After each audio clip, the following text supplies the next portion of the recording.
All right, good evening, everyone. My name is Jimmy McMikle, and I bring you greetings on behalf of HEDCO. And I'll be your host for tonight's webinar. I'm glad that you can join us as we discuss a topic that's clearly on the forefront of everyone's minds. Through HEDCO's interactions with small business owners across the state of Connecticut, we've learned that you're all chomping at the bit for business to return to a state of normalcy. However, we understand that everyone's shared concern is the need and the desire to stay safe during this time of transition back to business as usual. So tonight, our goal is to help you stay safe. In the time that we have, our panelists will cover 5 different things. So first, we want you to understand everything you need to know about the coronavirus itself. Secondly, we're going to jump into how you stay safe. Third, we'll jump into the topic of seeking medical and dental health when needed during these times, whether you contract the coronavirus or just have an unrelated medical issue for which you need to seek treatment. And fourth, our panelists will offer considerations for opening a healthy workplace. And we'll end with a question and answer session. So a few housekeeping issues before we start. This is a Zoom call, and I'm sure you've been zoomed in and zoomed out and zoomed over during this pandemic, as we all have been. And so for those of you wondering why you don't see the video boxes of all the participants, there is a reason. Tonight's presentation is in a Zoom webinar format and not a meeting format. That means that you can see and hear the presentation, but not each other. So if you took a lot of time to get camera ready, my apologies, but trust me, we know that you look good. But the webinar is interactive. And so what that means is that there's a Q&A box in your controls, and through that medium, you can communicate. And so after the panelists walk through the presentation that we have prepared for you, we'll answer questions posted to that forum. So as a question comes to mind, we want you to type it in there and we'll get it. Some of you have pre-submitted some questions and we've got those and we'll be able to walk through those. But between now until the time we get to the actual Q&A session, we hope that you'll type in a question when it comes to mind. So here we go. So first and foremost, what I want to do is introduce our featured medical panelists, and we're grateful that we have 3 wonderful medical personnel who you can all see on the screen. And so I'll introduce them one by one to give you a little bit of background on who they are. And we'll start in the middle with Dr. Melisha Cumberland, because my mother raised me right. And I'm going to introduce the lady first. And so Dr. Melisha Cumberland is a board certified internal medicine and hospital medicine physician at Windham Hospital in Willimantic, Connecticut. She received her undergraduate degree from Hampton University and her medical degree from Boston University School of Medicine. Dr. Cumberland completed her internal medicine residency training at Bay State Medical Center in Springfield, Massachusetts, specializing in hospital medicine and critical care. Dr. Cumberland moved back to Connecticut and quickly found a home in the Hartford Healthcare Network at Windham Hospital. She currently serves as the lead hospitalist at Windham Hospital, as well as the chief of the Department of Medicine. To the left side of the screen is Dr. Hynes Birmingham. Dr. Birmingham is a board certified emergency physician and assistant professor in the Department of Emergency Medicine at UConn Health. A graduate of the University of Connecticut School of Medicine, he also holds a Master's of Business Administration degree with a concentration in health systems management. Dr. Birmingham currently practices clinical emergency medicine while teaching both medical students and emergency medical resident physicians. He is the director for UConn Health Urgent Cares at both locations in Storrs and Canton, Connecticut. Prior to returning to his alma mater to teach medicine, Dr. Birmingham's prior roles of service in the medical field include service as the emergency department's clinical quality coordinator for the Hospital of St. Raphael and Yale New Haven Health. He was also the associate director for emergency medicine at Waterbury Hospital. And finally, he served as the director and chairman of the emergency department and urgent care services at Milford Hospital. And last, but certainly not least, is Dr. Darryl Sims. Dr. Sims is the owner-operator of Darryl A. Sims, D.M.D., with offices in South Windsor and Vernon, Connecticut. Dr. Sims earned his Bachelor of Science degree in Arts and Dentistry from the University of Kentucky before completing his doctorate in dental medicine from the University of Kentucky College of Dentistry. He then completed additional studies through a one-year general dentistry residency at the University of Connecticut College of Dentistry. Dr. Sims then went on to obtain his prosthodontist certification following a 3-year residency at the West Los Angeles Veterans Administration Hospital in Los Angeles, California, in order to treat a wider scope of patients. As a practicing dentist for over 20 years, Dr. Sims and his incredible team share one common goal: to provide their patients with gentle dental care that improves their oral health and creates amazing smiles. So with that being said, ladies and gentlemen, we're going to transition over so that we can hear from the people that you came to hear from, our medical panel, and they're going to walk through the presentation. So I turn it over to you. Hi, good evening, everyone. My name is Hynes Birmingham. I'm happy to be here. I can't see you, but hopefully you can see me well. Obviously, in this time that we're living through is a very stressful time. And one of the things that we all want to know about is this coronavirus and the details that surround it. So I'm going to start with the basics, and I'm just going to give a little brief as to what is coronavirus, or what we call COVID-19, also known as SARS-CoV-2, also known as the coronavirus that we are all aware of. It's very important to understand that viruses as a whole are small organisms that actually live in other cells, and they need those cells in order to kind of survive and replicate. As a whole, we have technology nowadays that allow us to classify different types of viruses, and we know a lot of different viruses, and you've probably all heard of them. Viruses that range from the flu to hepatitis to HIV/AIDS, and Ebola, and coronavirus. Coronavirus is actually something that we probably deal with on a regular basis. It's really the common cold virus. However, there are different types of coronaviruses, and what makes these coronaviruses or this coronavirus so special is that it's what is often termed novel or new, meaning that we've never really seen this type of virus before, even though the structure of it is that of in the same group of families, aka corona. It is a virus that has really jumped from what we call the zoonotic species or the animal species over to a human species. And when that happens, these viruses can be sometimes stopped in their tracks, meaning they jump once from an animal to human, and then they cannot be transmitted again to another human. Or in this case, this virus jumps from an animal to a human, and then that human can then transmit that virus onto other humans. And oftentimes our bodies are not necessarily capable of defeating these viruses very easily. So you may have heard of SARS-CoV before. There was a precursor to that. We call it SARS-CoV-1, which was back in 2003. And although it was a relatively strong virus, it was not easily as spread. This corona SARS-CoV-2 virus, unfortunately, is what we call very virulent. And when we talk about virulence, we talk about the ability for that virus to spread quickly from one person to another. And as you can see, this is what sets the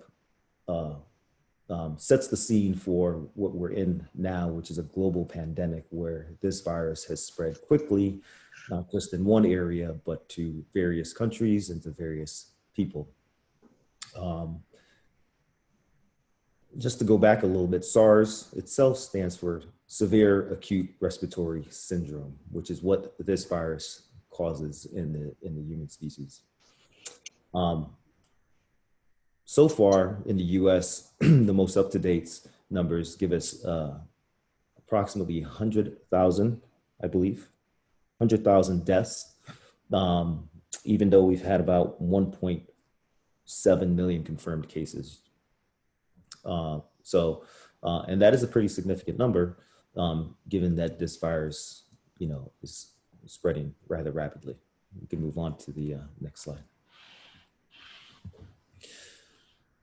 I kind of touched on this already. Where did the virus come from?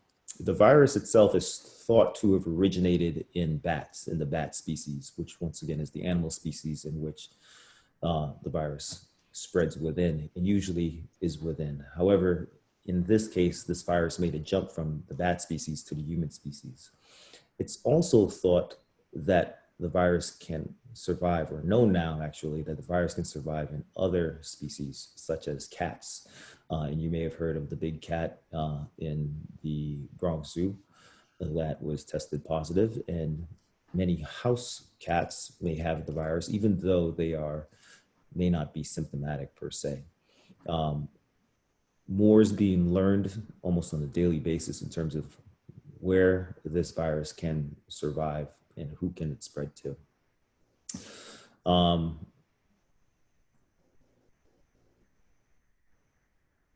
I'll pass this on to Dr. Cumberland. Hi there. Thank you, Dr. Birmingham. So kind of along the same path of what Dr. Birmingham was discussing was the spread of coronavirus and the virulence of it. So what makes it just that virulent? What makes it so easy to spread? And really it is the size of the virus as well as where the virus lives. So they're called droplet size particles, and they're very heavy. So what they do is they do just that. They drop onto flat surfaces, counter spaces, floors, and they live in the respiratory system. So anywhere along the nose, the throat, and the lungs. And so those qualities, as well as where it resides, makes it very easily spread. The droplets are spread just from coughing, sneezing, and even just through talking, just again, because of the ease where it's located. Now, what we have, you see on the screen is the word of aerosolization. Now, coronavirus can be spread through aerosolization, which is really just a fancy name for the process of which making these heavy droplet organisms light and then able to be spread or float in the air. So some processes that happens when people are on CPAP or a BiPAP. You may see that people use those while they're sleeping, or even asthmatics or anyone that uses nebulizers. Those are all things that can potentially make these coronavirus droplets lighter and then float in the air and able to infect other people. So because of where the virus lives, it can spread anytime and quite easily, again, from contacting those mucous membranes, the mouth, the nose, and the eyes. If we can go forward. So how do we protect ourselves and others from the coronavirus? How do we decrease the spread of the disease? Number one, maintaining social distancing, minimizing crowding.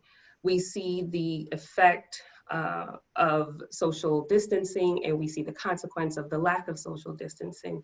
You can see that just in looking at the state of Connecticut, looking at the other states, the other countries that are infected, and you will see that there are more cases in very highly dense areas.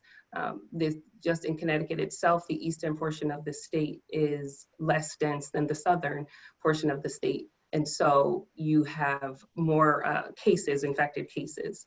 So we want to minimize the crowding, and we want to do social distancing.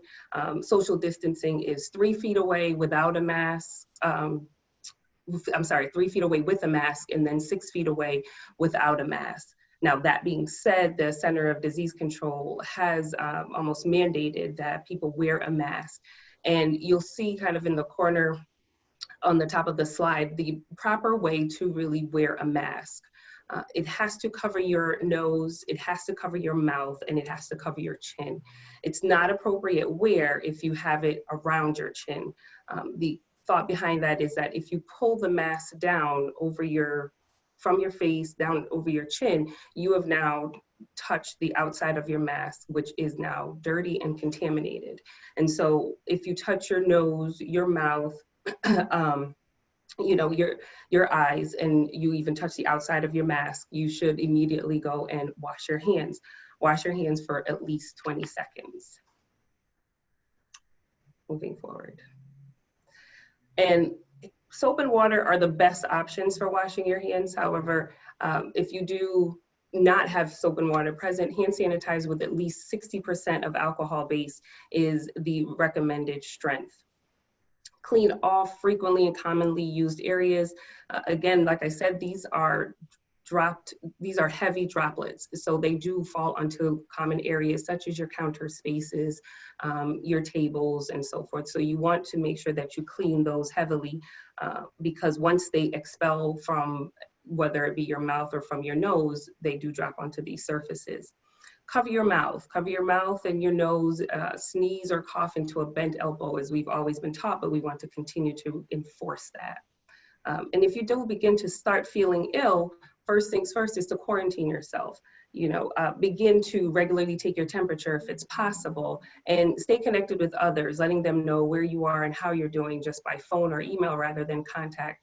And of course, if you begin to feel ill, developing trouble breathing, anything worse, you call your primary care provider. And if worsened symptoms, of course, call 911 and head to the emergency room.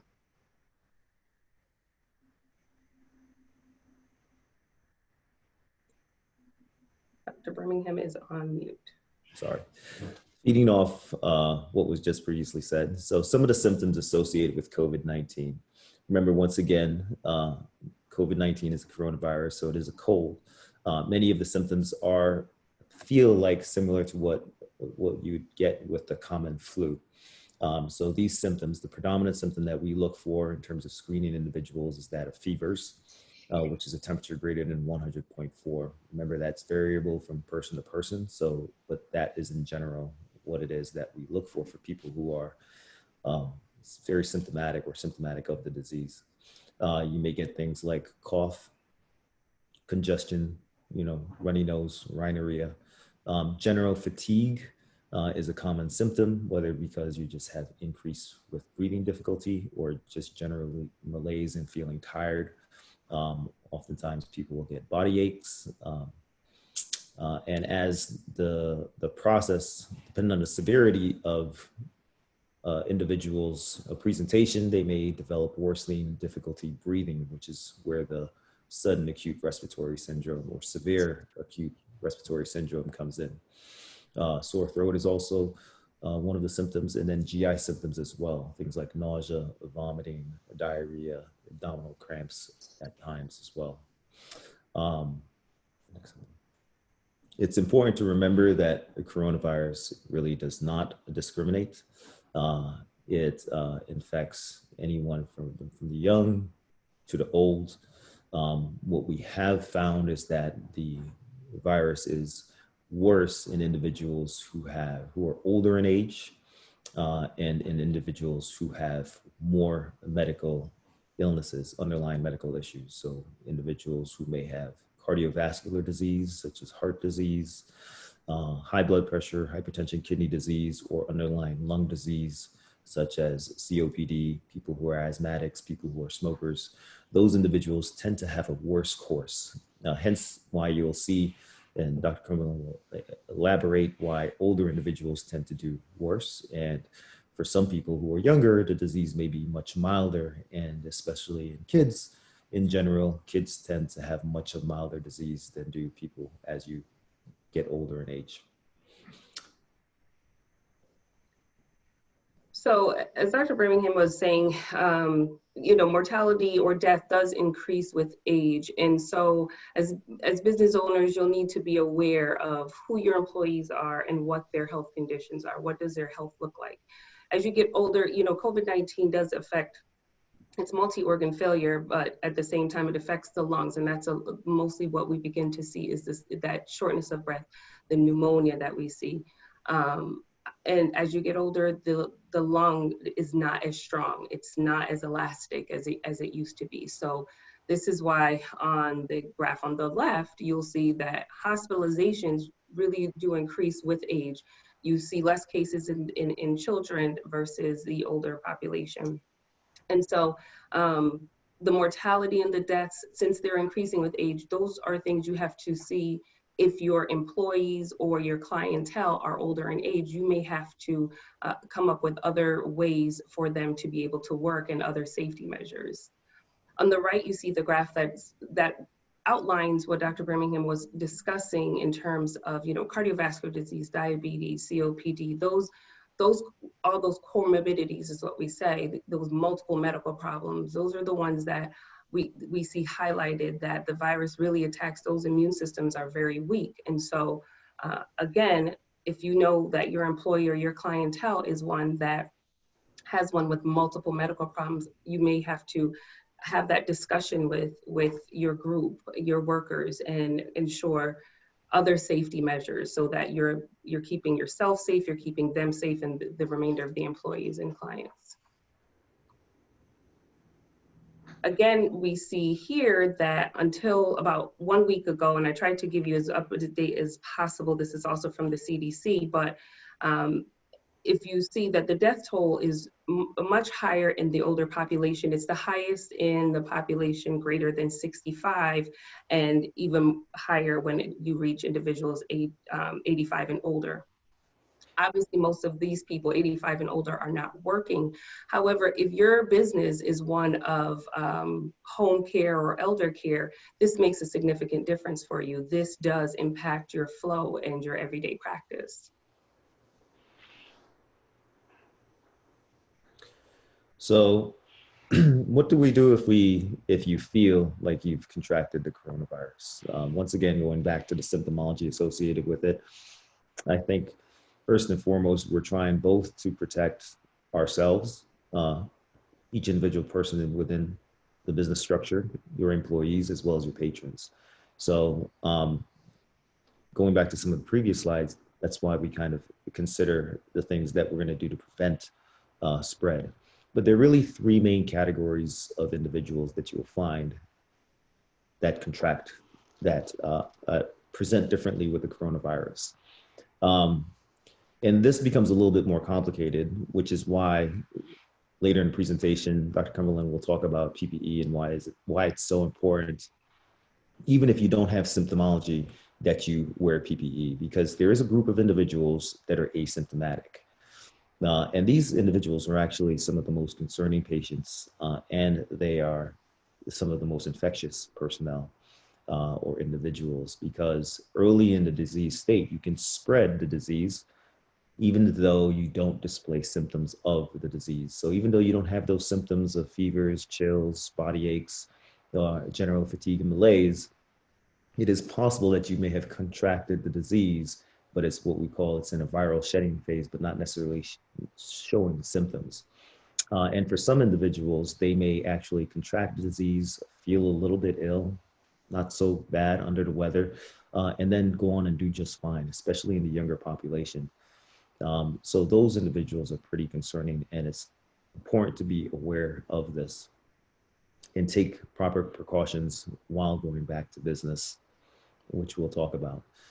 Next is the mildly symptomatic. So any individual who feels symptoms, as we previously spoke, should self-quarantine in the home setting. You're doing it to protect others around you, including family members, friends, co-workers, and your patrons that come to your business.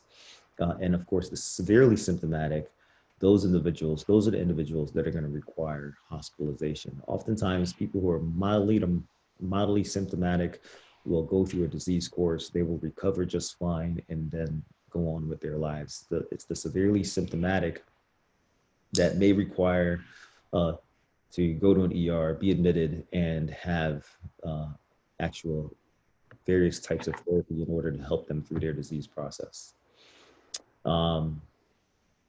So once again, to stress, if you're COVID positive or you're experiencing symptomology, it's very important to first and foremost, protect yourself and others, quarantine yourself, and contact your provider in order to get further instructions in terms of what to do next. You can move on. Next slide. And how do we do that? The proper order of things, if you have a primary care doctor, I would touch base with your primary care doctor. Oftentimes, They will be touching base with you on a fairly regular basis throughout the course of your symptoms in order to give you information in terms of where you should be.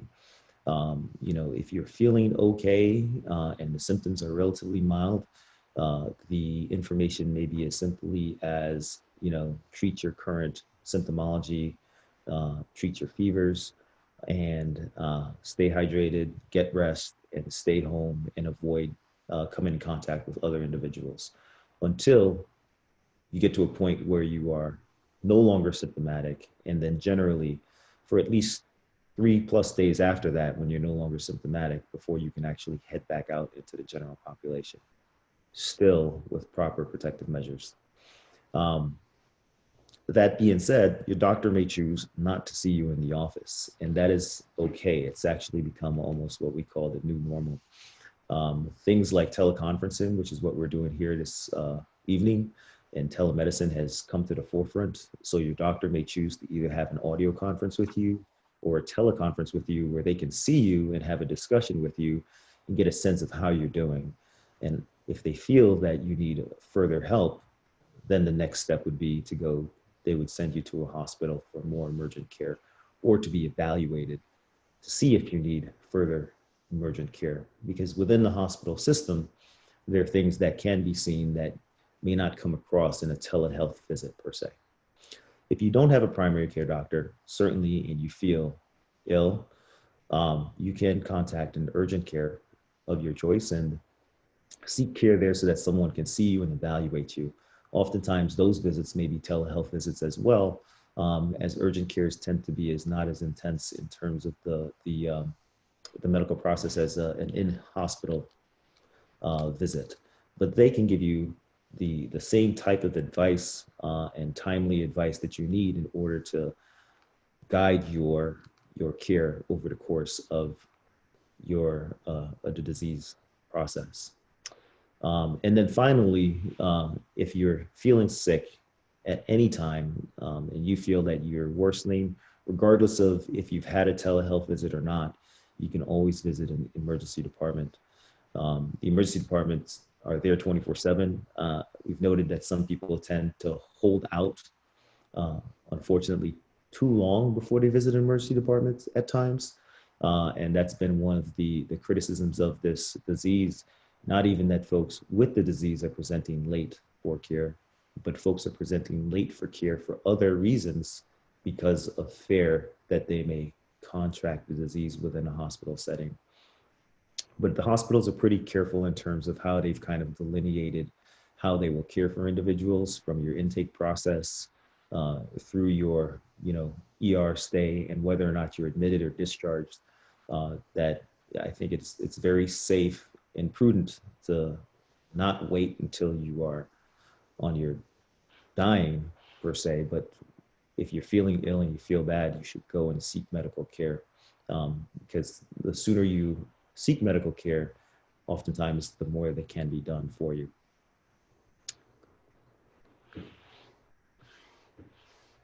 So how do we reopen? How do we go back to normal, or what is now the new norm? And so you'll see on this slide different options that we'll dive deeper into in future slides, but social distancing, we spoke about being 6 feet apart, personal protective equipment, that is really the gear that you will need to wear and that you will need to have to provide to your employees. Virtual meetings, as we are doing here, is decide what needs to be in person, decide what can be done virtually, essentially, and who needs to actually come in for those things. Employee support centers, and depending on how established your company is, you may want to consider setting up those support centers for yourself as well as your employees. And screening, asking those questions, those key questions that give almost a heads up to, could you have someone that is either entering your building or entering into your presence that is high risk or has high risk symptoms concerning for coronavirus or COVID-19, and if possible, doing temperature checks. Now, when we talk about the social distancing, I like to say the best thing I say to people when they are now starting to consider the reopen stage is do a walkthrough. Walk through your company and thoroughly inspect what it looks like. See if the desks are too close together. Are the computers too close? Are the tables and chairs in the break rooms too close? Are they 6 feet apart? Do you have water fountains? Because those need to be, you need to probably take those down. Are the hallways wide enough that they are able to safely do two-way traffic? Because if it's not, you may need to do, as we see in the grocery stores, one-way aisles or hallways if possible. And if you serve customers, you need to do, again, what we're doing in grocery stores is placing down tapes, making sure that each of the customers are 6 feet apart. Are the chairs in your waiting areas appropriately placed? And do you need to start screening your patrons and so forth? So all things that you need to consider. Are you going to be able to put up barrier protection such as the plexiglasses and so forth? So all things that need to be discussed before entering the reopening stage. Next slide. As far as the personal protective equipment or the PPE, it's just fancy phrase for what we wear. And so it's how we protect ourselves and what you should have accessible for your reopening phase. Clearly, gloves of all different sizes, surgical masks are actually at the least. Not everyone needs an N95 but if you want to consider the businesses such as construction and so forth, those are occupations that does involve aerosolizing, as we talked about earlier, putting those heavy droplets into the air. Those places you do require an N95, but at baseline, walking up and down the street, those are things that require at most a surgical mask. Cloth masks are appropriate. However, we have to make sure that they have a filter in place. If you don't have a filter, they're not as effective as the actual surgical mask. And you want to be able to see if you can actually put into the budget of your business, putting in face shields. They're not always required, but those also help, cover the eyes or goggles as well. They also help to cover eyes from the, again, aerosolizing or floating of the virus. Gowns and hair coverings are not exactly necessary, but if you're in a field, again, home care, elder care, or anywhere you think that you do have a COVID-19 positive patient or person, then the contact becomes a little bit more required as in the gowns, but it's not a necessity at this time. Virtual meetings such as this, what business doesn't function on a meeting every single day? So the recommendation at this point is that we do away with the non-essential meetings. If they are not essential, try and do them via email, via phone, and seeing is everyone necessary there. We recommend that your meeting room has no more than 10 people or whatever number it is that allows that 6 feet apart of workspace. Have an option for video and audio conferencing when everyone cannot be in the room. And depending really on the bandwidth, you'll have to be able to see if your company can do screeners or someone dedicated to asking those questions as far as when people are short of breath, cough, diarrhea, travel into heavily infected areas. So, and if possible, investing in thermometers that you can do the daily temperature checks when they come into the building. So those are all things to still think about in terms of reopening.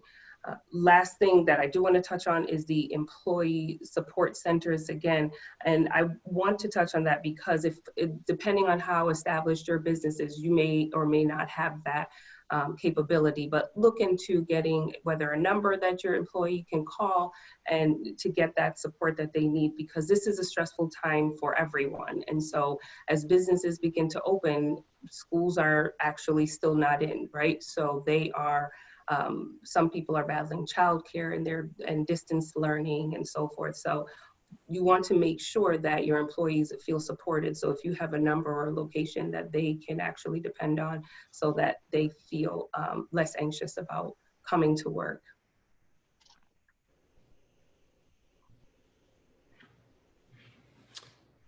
So lastly, be prepared. I think Dr. Cumberland spoke on and touched on quite a bit of things there. Um, you know, being prepared means knowing your labor pool, knowing who your patrons are, knowing who your employees are. Are you dealing with older individuals who are at higher risk, individuals who are sicker or who have more baseline healthcare issues who may be at higher risk, or are you dealing with younger individuals, younger patrons? So that's important in terms of considerations. What kind of policies and procedures you put into effect once you start your or restart or reopen your business. Also acknowledge the fact that it's a stressful time. I mean, there's a lot of information out there. Some of it is misinformation. Hopefully we've given you an opportunity to, get some good information here tonight through this presentation that you can kind of move forward and give to your employees as well as your patrons. But I think anxiety and stress is real. There are individuals who may be extra cautious or scared at the least to kind of venture back out into society at this point in time. And for some people, rightfully so.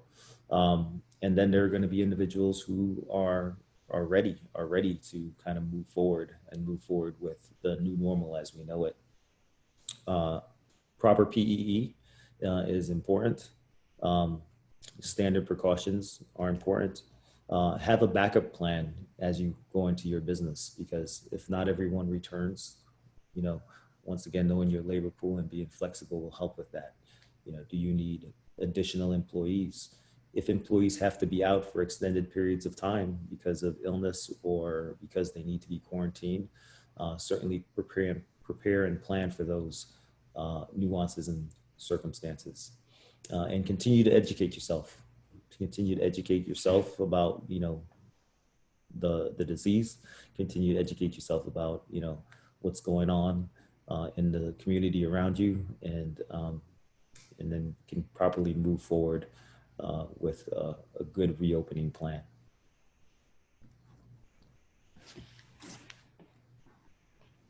But next. I think we may have touched on this briefly, and we'll kind of move into testing. The question is, who should be tested? This goes back to who seeks medical care. Generally, at this point, tests are becoming more and more prevalent. There was a time when it was very, very hard to obtain a test. The tests were limited. And as we've kind of moved forward, testing has become more and more prevalent to the point where I believe that at some point there will be a test for anyone who wants a test. Currently still, those individuals who are symptomatic, as we talked about when we talked about the symptoms, who have flu-like symptoms, who have GI symptoms, those are the individuals who really should be tested, or individuals who've been exposed, whether they've traveled to an area that has a high degree of positive patients and they're symptomatic, or they've come in contact with an individual who's known to be COVID positive and they are symptomatic. And where to get tested? In terms of where to get tested, first and foremost, I would contact your primary doctor. Oftentimes, your primary doctor will be able to order a test for you, given your symptoms. And as a result, that test will come back to your primary doctor and you can have a discussion as to where do you go from here. There are drive-up locations where you can simply drive up without a prescription. I know many of the CVS locations are now offering tests where you can drive up and have a test done. You should also be wary of how the test is being done. Some tests are not as effective as others, and you may be symptomatic, and some tests are what we call give false negatives, meaning that you may take the tests and truly have a disease, but yet the test comes back negative because of how the test is administered. So that's why I feel it's important to have a medical personnel involved in the process, because they can give insight in terms of not just your symptoms, but in terms of how the test is being performed, and kind of guide you along the way to recovery, or even as to whether or not you actually need to be tested or if you need to seek a higher level of care. Go ahead, next.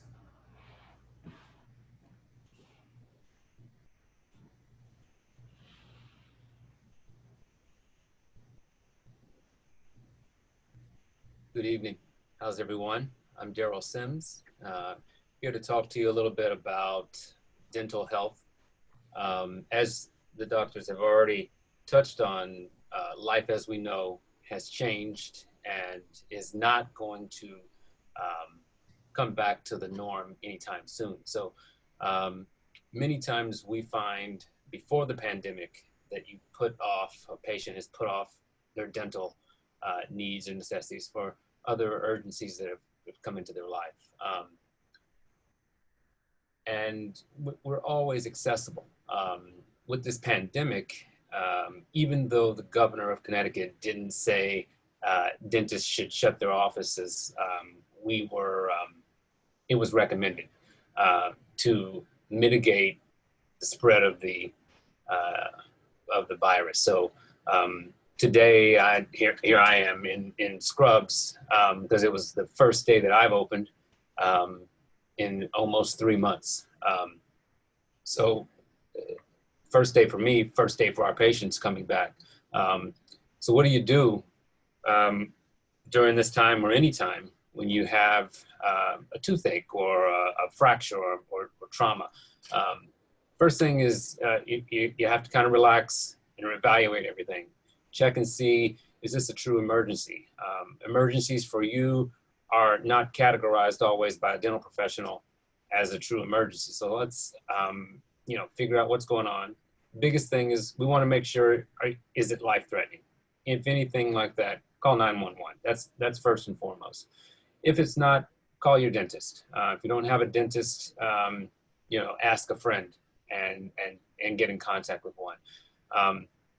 So what I do in my office, and many other, I'll speak for some of the other dentists, is you call, and we're going to discuss, Dr. Birmingham and Dr. Cumberland talked about telehealth and telemedicine. Well, the same goes over to dentistry. We're going to discuss your signs and your symptoms. You tell me what's happening. We want to see what's going on. And then we're going to kind of determine, is this a true dental emergency? What can we do to help you? That's the first thing. And then we have to figure out, is this an urgency or is it just a necessity? You can go to the next slide there. So when we talk about urgencies versus emergencies, there is a qualification in it, and I want to kind of look at this quote from the American Dental Association, that dental emergencies are potentially life-threatening and require immediate treatment to stop the ongoing tissue bleeding or to alleviate severe pain of the infection. These conditions, the uncontrolled bleeding, a cellulitis or swelling, diffuse tissue infection, those are big swellings. Those types of emergencies are typically pretty rare.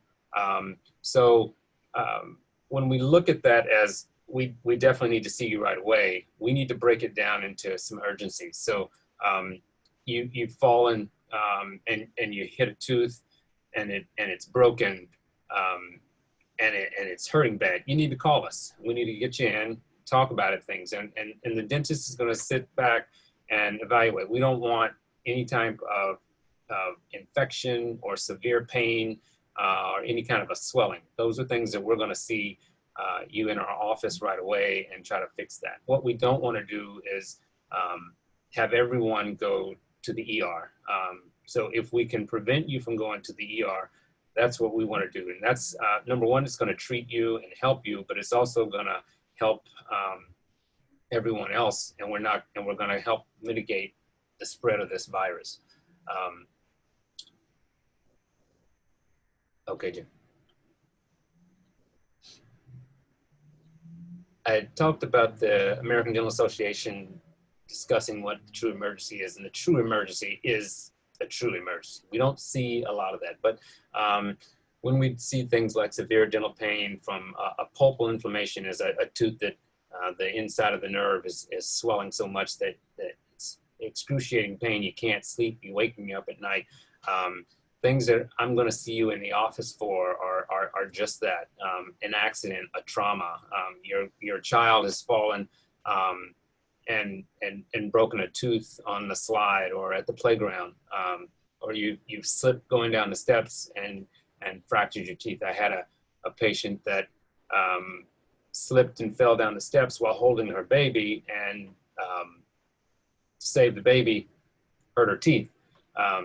You know, and those are types of things that we need, that I'm going to see you right away to get you in.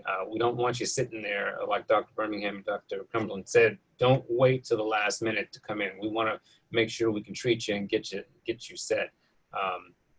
Abscesses or avulsions, like a kid falling on a swing and pulling the whole tooth out. Those are things that we want to see you for right away.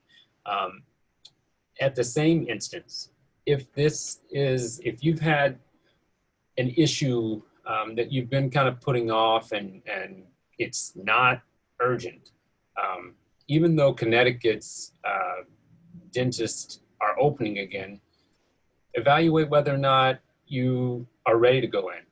I think we're open and we're out, but we still need to be cautious and we still need to be careful. So we can put off some treatments for now. We've talked about aerosolization. Dental offices are reducing how much aerosolization we produce in order to protect our staff and to protect our patients. So we've put off certain procedures, certain elective procedures for quite a while, and we're putting those off a little bit more, but we're welcoming our patients back. But with the patients that are our seniors, we want to take precautions. And if you're not in true distress, I think waiting a little bit longer is advisable.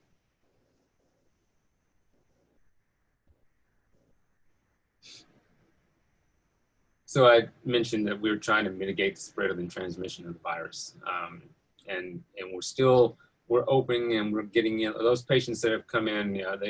Your crown has come off. We need to re-cement it. You had a denture that broke and it's not irritating you. You're still functioning with it. Perfect. If you happen to be a patient that has a denture and it's stopping you from eating and you're diabetic, I want to see you. So you have to kind of evaluate things and how we can see you, but it doesn't hurt to pick up the phone and call us so we can talk you through it and tell you what we need to do and what we recommend for you. In this time where we've put off treatment and you put off treatment, oral hygiene becomes paramount. We always talk about brushing twice a day, floss your teeth. I make a joke to some of the kids, but it's only a half joke. Only floss the teeth you want to keep. So, you know, you want to floss as much as you can right now. You know, brushing twice a day at a minimum is going to help you. Flossing is what's going to keep the food from breaking down in between your teeth that your toothbrush can't remove. Flossing does so much more. It minimizes that decay and those acids from breaking down in between your teeth, so it minimizes the amount of cavities that form.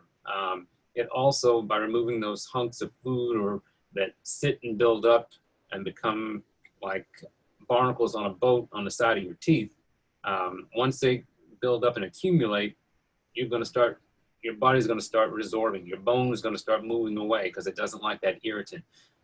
Just get that floss in there. A couple minutes a day, get the floss in, moving it around is going to disrupt that, and it's going to present and preserve the bone, so you have healthy gums and healthy bone.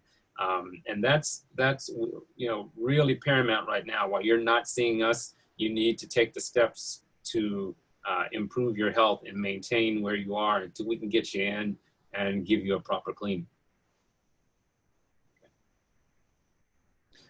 All right, ladies and gentlemen, it's that time in the presentation where we move to the question and answer session.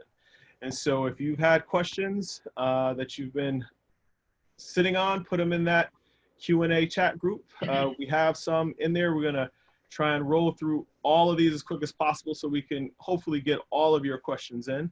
Right now, we have about 20 questions loaded up, and so we're gonna go through them as fast as possible. So when we combine the pre-submitted questions with those that people have put into groups, we're gonna take them one by one. And We will start off with some questions that were submitted that were directed specifically at Dr. Cumberland.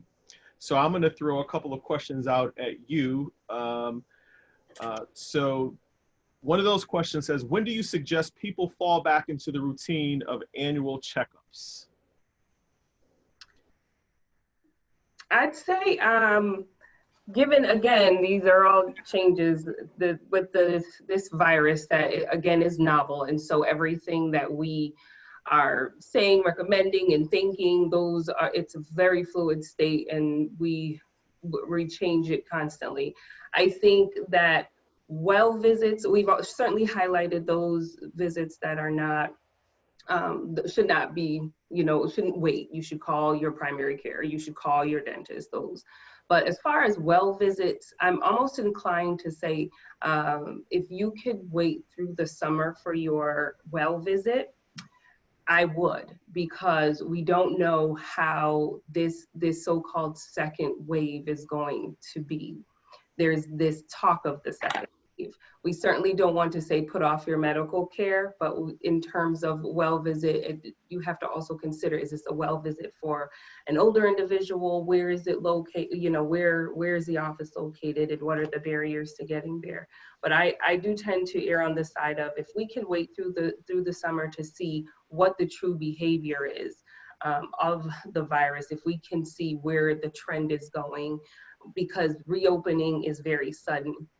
Regardless of the political belief, our governor did not reopen as quickly as other states, and so it shows that he's someone that is listening a little bit to the science. So I would say that the slow reopening is probably the same pattern you should follow, as far as that slowly getting into those well visits, and then the urgent visits certainly get in there, but the well visits, if they can put off, then I would. And again, also taking advantage of those telehealth appointments. If you can take the telehealth appointments from your primary care, from your specialist, they're going to see you first via video, and then also determine if you should come in. Okay, continuing with that, should children still be kept somewhat isolated or away from the general public post-pandemic? As we saw from our slides, the children are less affected than the older population. It's difficult to say if they should not come out, because now we're seeing that they have this syndrome, this inflammatory syndrome that is starting to present and show face a little bit more. Certainly, I think there is common belief that the older population should be more under the quarantine than the younger children, because their bodies can essentially so far take it better than the older population. But I think it's tough to judge that. I don't know if they require as much isolation, but because of the novelty of the virus, I wouldn't feel comfortable saying, you know what, let's give them that free space, just because they are younger, because you don't know. Again, these syndromes are now coming out. So I would keep them as much in the quarantine as I would the older population. Okay, so we got a number of questions on youth, so I'm going to come back to that. But should a mask be worn? This is for the general panel. Should a mask be worn during outdoor exercise? Hynes, I'm going to unmute you.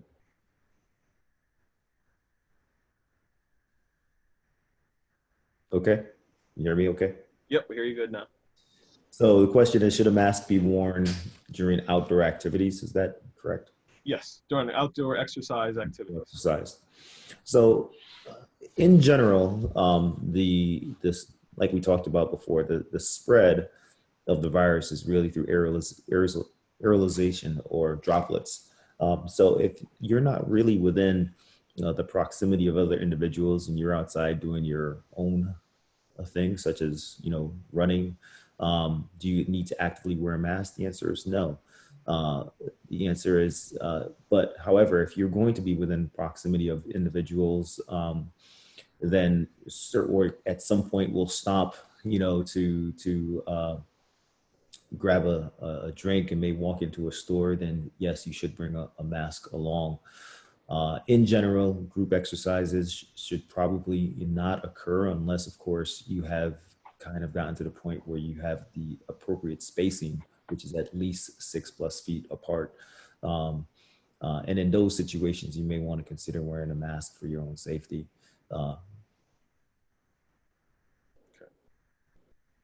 So another question for the posed to the panel in general, other than avoiding touching your face, what other precautions should be taken to prevent the transmission of COVID-19 via the eyes? Well, you want to take that one? I think you. Goggles are always a good thing. Shields are always a good thing. They're not necessarily the shields are not always necessary. The goggles are probably more accessible. You know, having constant. I tell people now to, if you have an eye wash, if you have those eye washes, have those as well. Carry those around with you. But outside of really just covering the eyes with glasses or goggles, the shield would be the next step. But not everyone will have the shields. Not every employer will supply the shields. You have almost a better chance of supplying shields, goggles. Just to expand upon that, the other thing that some employers will choose to do, and you may have already seen it in grocery stores, or if you go to a Home Depot or Lowe's, is just the simply placement of barrier protection of plexiglass or some sort of barrier shield glass, which has in effect the same effect of really blocking droplets from coming between individuals. So whether it's patron to employee or employee to another patron, that's what we're trying to protect from. We're trying to protect those droplets from either coming in contact with any of the mucous membranes, whether it be the eyes, the nose, the mouth. And so if you don't have access to necessarily a face shield or even to goggles, which may be more easily accessible, as a general rule, putting up some of those plexiglasses may work better for you. But it's also important to remember that you have to clean them and keep those things disinfected on a regular basis. One of the things we've implemented in the offices are air purifiers for offices that are thinking about it. That's one of the things that we're looking at. We want to keep aerosols at a minimum. But you have to look for the purifiers that are gonna, we're looking for the smallest particulate matter to be screened through these things. So it's taken a while to find some of those. But to the question about the eye protection, and in our office, safety glasses have always been paramount. When you come nowadays, I would recommend a patient and bring your own glasses. Bring your own glasses that you can put on your eyes. And right now we've kind of cautioned on what we're doing. We're trying to keep as much out of the thing, but that's just an aside that I was thinking about. One of the other things that popped into my head when I was thinking about that, to just chime in, when you're going to different offices or you're going to different things, some of the things we hadn't thought about, but you're going to have to fill out forms somewhere. Bring your own pen. Bring, we were talking about washing your hands and not touching your face and that kind of thing. Some of the things that we didn't ordinarily do. I think ladies may have it more accessible than we do with pocketbooks, but guys, if you can put a small pin in your pocket or do something and lessen your pulling stuff back and forth, although like Dr. Birmingham said, anything you carry, and if you set it down, you're going to have to clean it. So once you get back to your house or your car, go ahead and wipe it down or whatever. But just little things that we didn't think about until we started opening and questions started popping up. I think the other thing that I would add, just even along terms of, the PPEs, the goggles and so forth, is the wiping. As employers, when you do your walkthrough, anywhere you see that you can put wipes and hand sanitizer, put them there. If you can, because that's going to be the biggest thing. Wipe down your computer work, wipe down your table space, write those things down. So anywhere that wipes and hand sanitizer, that's a PPE too. So you want to make sure that is easily accessible by your staff. So doctors, another question here, in getting back to that theme of the youth, and a big concern of parents nowadays are with those parents who have kids who play sports. And so there's a concern about a return to fall sports, and even as you drive around on some of these basketball courts in the neighborhoods, you see kids starting to reassemble and play basketball. So the question is it safe to play contact sports if you're wearing a mask? And just speak to just the concern out of the safety of a return to sports in general. That to the general panel, or that was mine? That's to the general panel. Oh, okay. Dr. Birmingham, do you want to hit that? Do you want to take that? Sure. So what I would say to that question at this point is,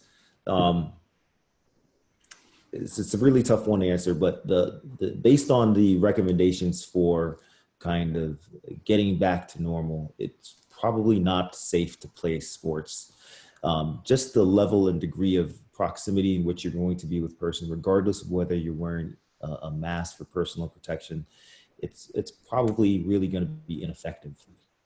If you think about it, just the movements, the quick movements, the rapid movements of sports in general, masks are not going to stay on a person's face. Eye protection, probably better, but probably still won't stay on a person's face. So you're really putting yourself or someone else at risk if you are in the asymptomatic state and you don't know it, or they're in the asymptomatic state and they don't know it.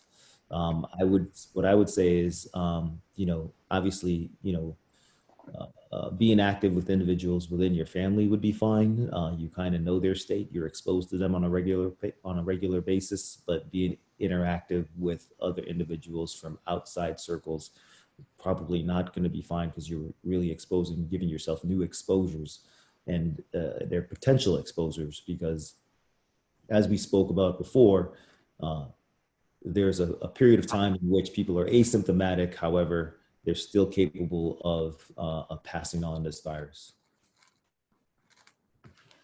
So we have an individual here with a personal question, and I hope I'm pronouncing this right, but the question is, I had lung surgery and I use a BiPAP machine.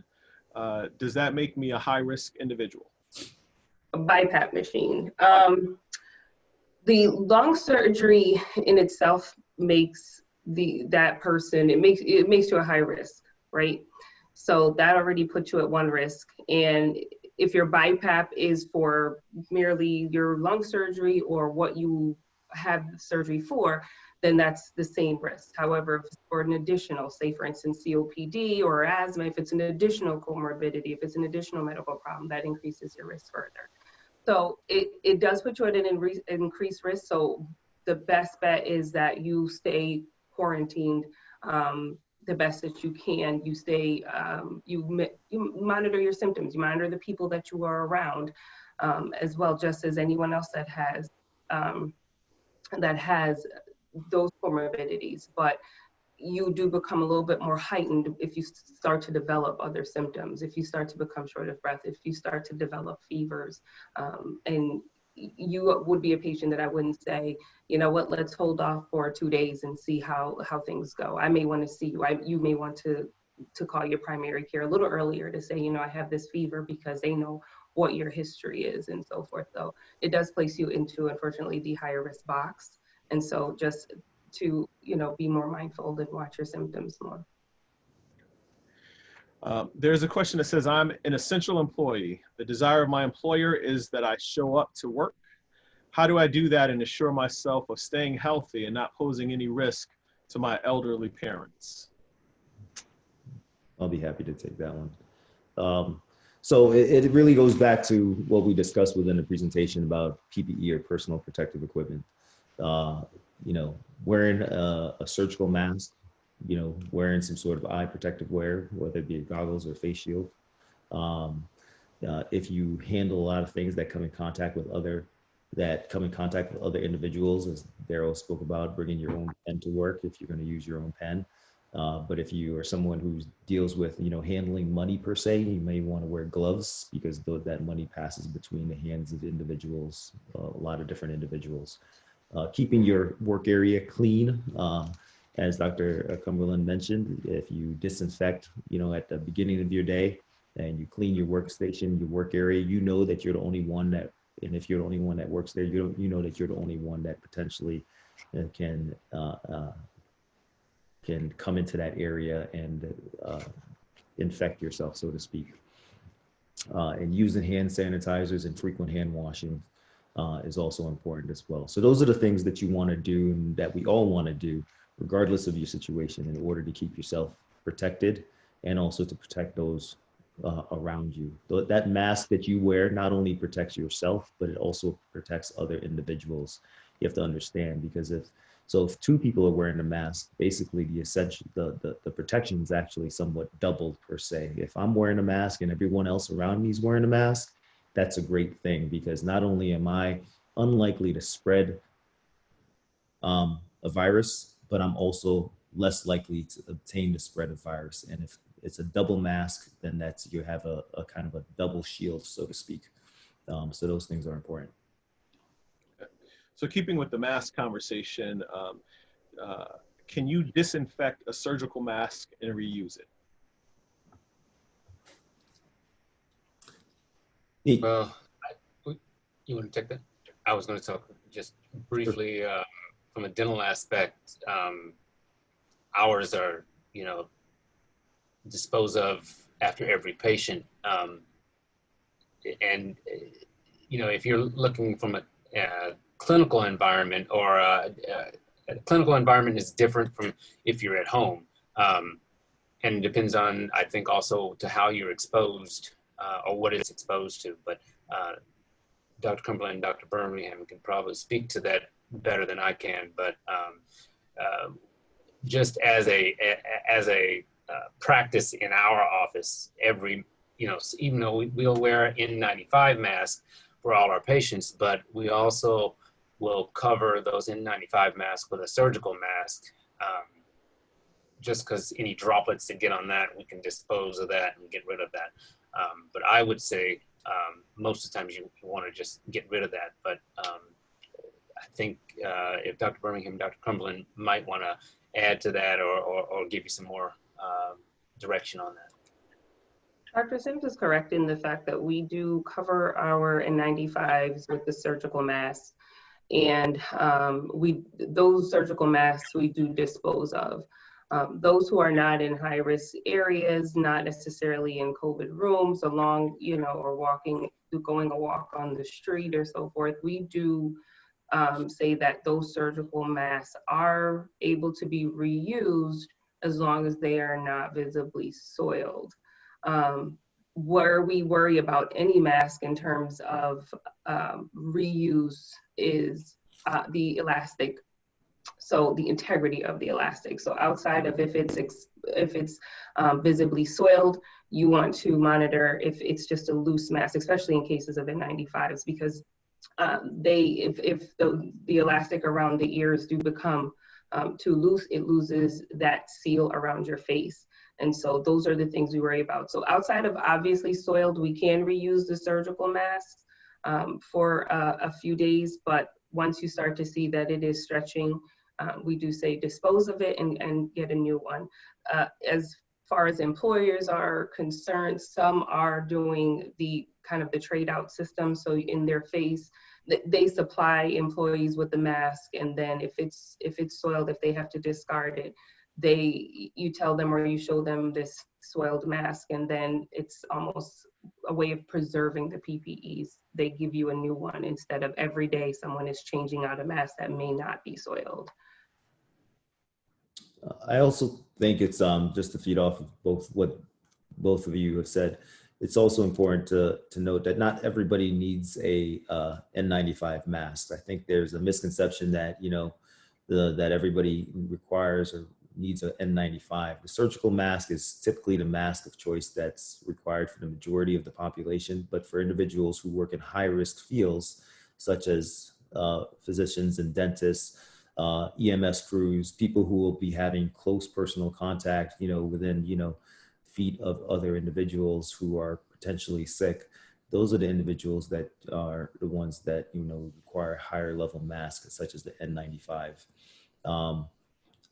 But keeping in mind that, the masks can be reused as long as, they haven't been contaminated.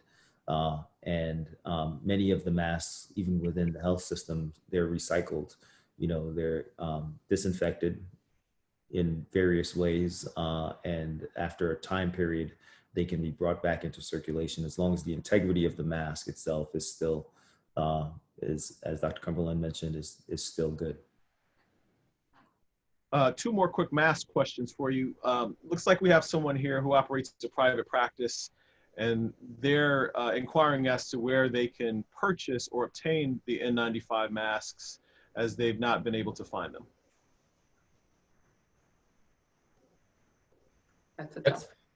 That's been a tough thing for us too. I've been going through some of our dental distributors, and they're having a tough time. And then in come the KN95 mask, which is a whole different topic as to which manufacturer is the approved one by the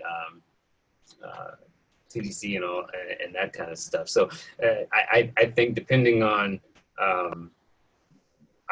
I've just strictly been going through the dental suppliers, but you may want to reach out to some different suppliers like that, just to see, like Henry Schein and Patterson, just to see, because I know they do provide for both medical, dental, and a lot of different things. But so the next question on masks is, do you have any thoughts or feedback on the use of HEPA filters with masks?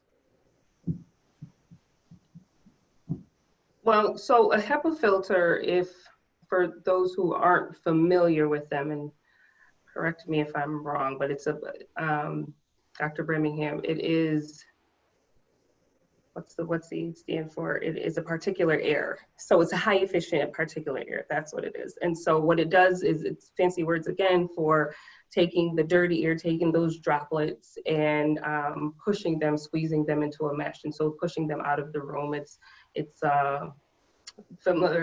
similar to just a really big or a really efficient air purifier. So we use the HEPA filters in all of our ICU rooms and anywhere that there is a COVID positive patient or even a suspected COVID patient.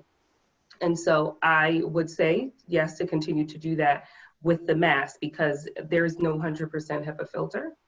The highest I've been able to see is 98, 99%. And added protection there's nothing wrong with that. So I would say utilize a HEPA filter as well as the mask. Rather. Okay. So here's an interesting question. So there's an employee who tested positive for COVID-19, but is asymptomatic. So it has no signs of any symptoms, and works for someone who was tested negative, but that employer wants that employee to come back to work since they're asymptomatic. Would you send that employee back to work? So each employer should have a rule or kind of a guideline as to when a person can go back to work. So usually they say if it's 10 days after their symptoms or 3 days after fever. And I think we had that on the slide, but it is 10 days from the start of symptoms or 3 days from the ending of symptoms. So there is some form of a guideline for it. However, there's no perfect science. There are people that still test positive up to, the studies show, as far as 41 days out, despite them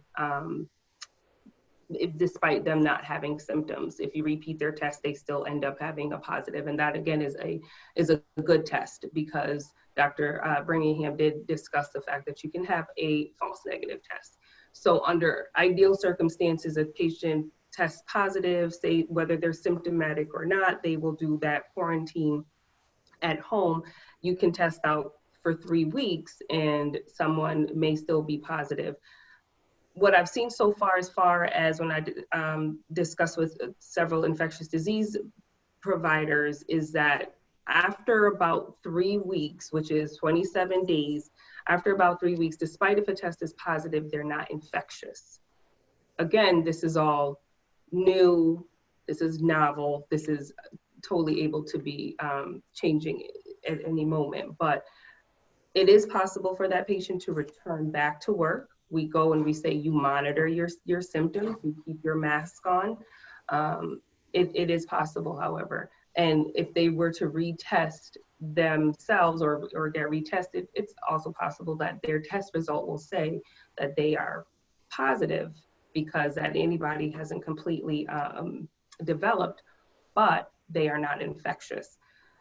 That all being said, this is why every employer should always have a occupational health type of guidance, because that's their infectious disease guidance behind it, because everyone will be different. Some people will want you to be negative, but what we've seen so far is that if you're waiting for the test to be negative, you can be waiting for a month. And we've seen that even in the hospitals. We'll wait to be able to transfer a patient to a nursing home, and some of them want that test to be negative, and they end up sitting there for a month, and we've seen that. So it is a part of, yes, your symptoms, but also what will your occupational health allow. So we have a business owner, it looks like, who conducts trainings in classroom settings. So what are your recommendations to safely provide trainings in a classroom setting? As long as you have less than 10 people and you are able to keep your 6 feet, set up your seats 6 feet apart with masks, then you are able to have class. Those are the current guidelines. All right. So the question, as stated, is what other respiratory diseases do we need to consider as high risk? But it sounds like, from what I've heard, that if you have a respiratory disease, that automatically places you at high risk. Is that correct?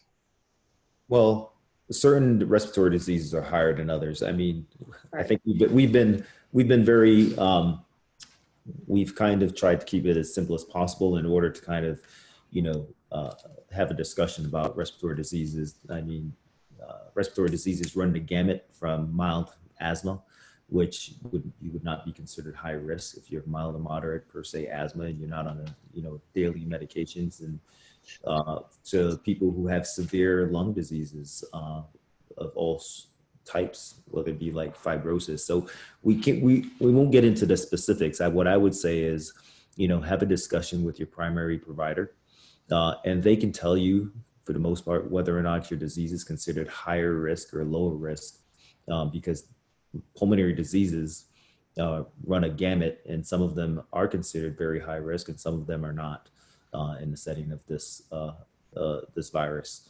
And remember, once again, it's not just lung disease that's considered high risk.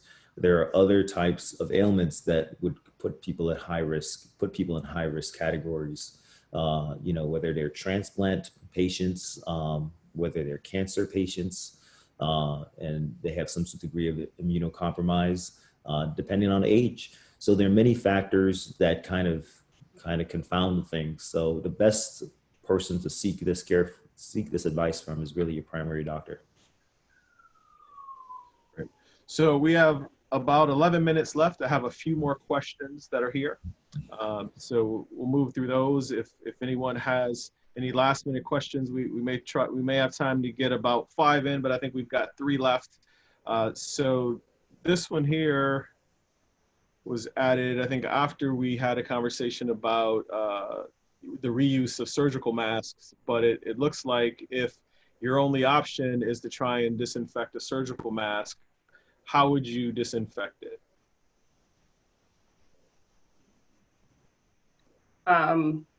I have seen at-home barriers is the steaming of the mask, so over the pot, or if you have those steamers for clothes and so forth. So I've seen the steaming of the mask, and then you kind of hang it out. Again, knowing that you can only do that but a few times, because the steaming decreases the integrity of the elastic around the mask. Okay.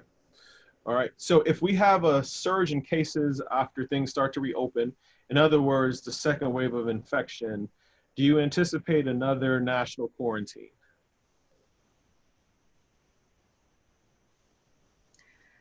Dr. Birmingham. I like that, Dr. Cumberland. I like that. You know, it's hard to say.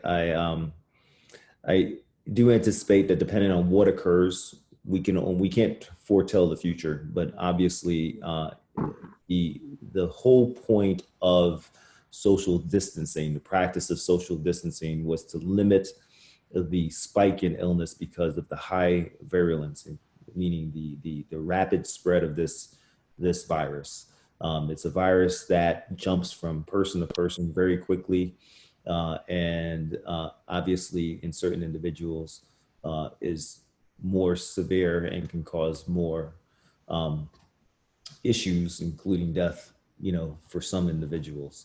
So social distancing is the key to kind of maintaining a kind of low level spread per se of this virus, and to some degree even potentially eliminating it as it kind of dies off in the individuals that have it, as it's not contracted by new individuals. So that being said, as a precursor, if for some reason I believe that there's a spike, a real rapid spike, I think the powers that be would have to take into consideration, A, the rapidity of the spike, and the volume of, how many individuals are actually getting this virus over what time period, and then make determinations based on that. It's not an easy answer per se, and it's not one that fortunately I have I'm responsible for making. Because it really is a multifactorial to determine whether or not, what will occur, whether it will be kind of a more social distancing, whether it'll be schools closures or job closures, or whether it will be, we continue the precautions that we've put into place in order to kind of minimize the rise in incidences or cases of this virus. I think that if we, I totally agree with you. And I think that if we do get into this second phase, the one thing that I feel that we can all agree is that we'll be, especially in the hospital setting, we will be more prepared than we were. It was expected, but yet unexpected. We didn't, we saw where it started and it came in, and I think in the Northeast, especially New York, Southern Connecticut, it came strong. So we will be more prepared. I think schools will be more prepared. Teachers have had to full blown go into distance learning. And I think the state in itself, and I think we will be more prepared. And like you said, the powers of be will have to be able to look at that and look at the science of it and look at how rapid things are increasing, if that be the case, and make a decision earlier than we did. All right, so I'm going to try and squeeze two more questions in here. The first one is this. I guess there's a person who's aware that there are persons who have caught the virus, survived the virus, and then caught the virus again. So is that normal? Recatching the virus, is that something that typically happens? Yes, that possibility does exist. It is possible to recatch the virus. Once again, this is a novel virus. It's something that we are still getting more and more information on, and a lot of information has been attained on it, but at the same time, there's still some nuances that we are not quite aware of. And one of the things that it has been noticed is that some individuals can get the virus and then get better, then recatch it. In terms of the severity of whether or not when they get it again, if it's as severe, less severe, more severe, those things are still being placed into context. There are a lot of nuances in terms of your antibodies that the scientists are kind of looking into, whether or not you build up a significant amount of antibodies during your first incidence of the virus, and where your body's kind of immune response stands. So those are complicated questions, but the answer is the Short answer is yes, it is possible. Okay. I think a couple more quick ones that just came in. I think we could answer them quickly. Is there a known limit in terms of numbers in churches to congregate? So has that been determined? Is there a maximum limit for congregating in a church building? Not to my knowledge. Not to my knowledge. I would say that regardless of the congregation, the 6 feet is going to be the big factor. But I don't have a number for that. I don't know if Dr. Sims or Birmingham has come across that data as of yet. I have not. I agree with you that I think if they are pushing, I think in Kentucky, my parents were talking about how the churches were opening up, and that has nothing to do with Connecticut, but they were, families were apart, but the families are here, then 6 feet away is the other one. So yeah, I don't know any numbers, but I think that minimum 6 feet is what you want to kind of watch for. Someone typed in that they heard that there's a 50 people number. So next question real quick. If you cough or sneeze into your arm, should you sanitize promptly? Promptly, right away. Okay. All right. So last question. I'll throw this out here. And this, when we first started talking and we've had a number of meetings to prepare for this presentation, and we had a discussion about the mental health side of things.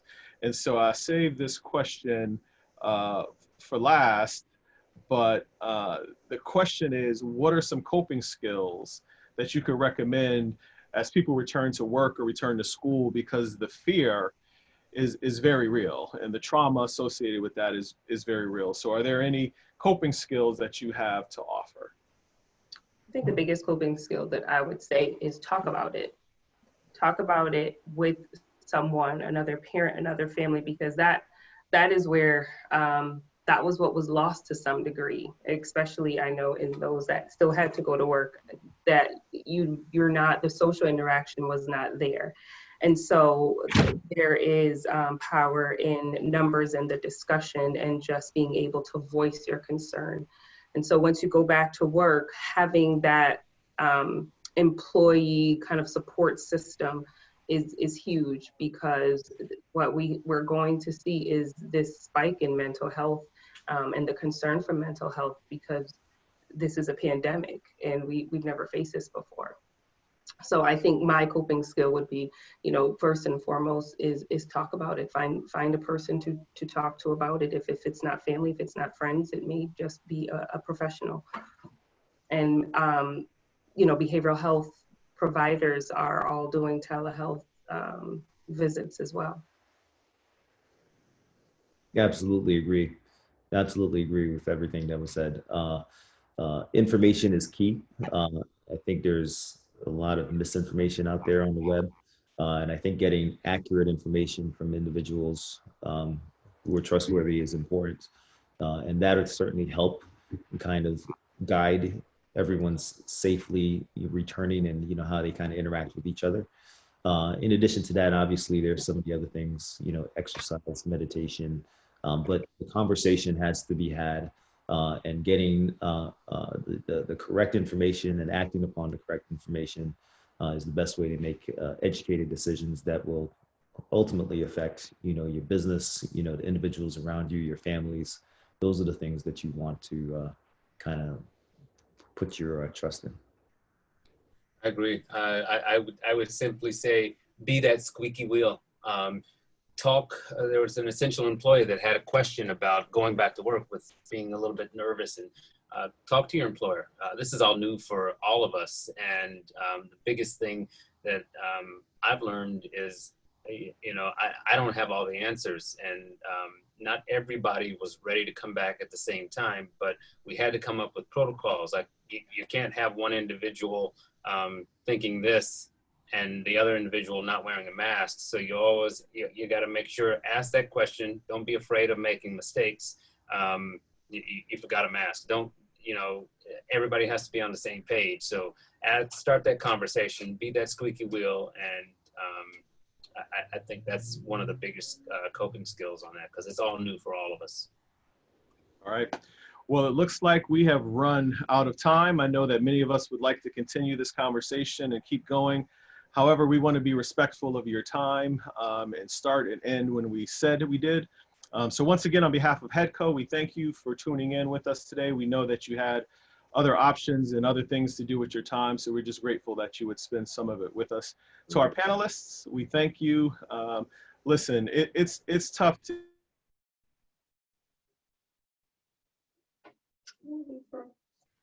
Lost you, Jim. We lost you, you froze.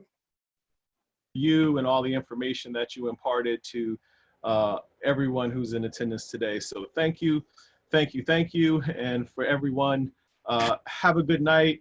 And you know, we hope that very soon we can throw all the masks and all the PPE away. But until that time, stay safe, and we'll be praying for you.